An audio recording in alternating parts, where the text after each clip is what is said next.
শীত পড়ে গেছে আর পিঠে খাবো না, তাই কি হয়?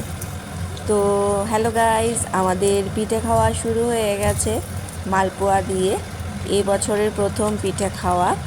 তো একদম খুব সহজ উপায়ে চালের গুঁড়ো, ময়দা, চিনি, নারকেল আর অল্প মিষ্টি জিরে দিয়ে বানিয়ে ফেললাম এই নরম তুলতুলে মালপোয়া। খুব টেস্ট হয়েছিল খেতে, তো দেখতেও একদম সুন্দর হয়েছিল, রাউন্ড রাউন্ড হয়েছিল।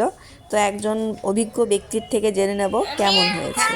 মামার পিঠা খাচ্ছি, দেখো পিঠাটা সফট হয়েছে, হ্যাঁ, টেস্ট হয়েছে, মিষ্টি হয়েছে। এটা আমার খুব ফেভারিট। তোমার ফেভারিট? আরেকদিন খাবে? হ্যাঁ আরেকদিন খাবে? হ্যাঁ, ঠিক আছে, তাহলে আরেকদিন বানাবো। টাটা। এই দেখো টাটা বলে দাও।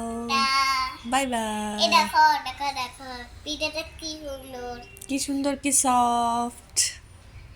এবার খাই, খাও। Bye bye, bye tata. Bye, tata.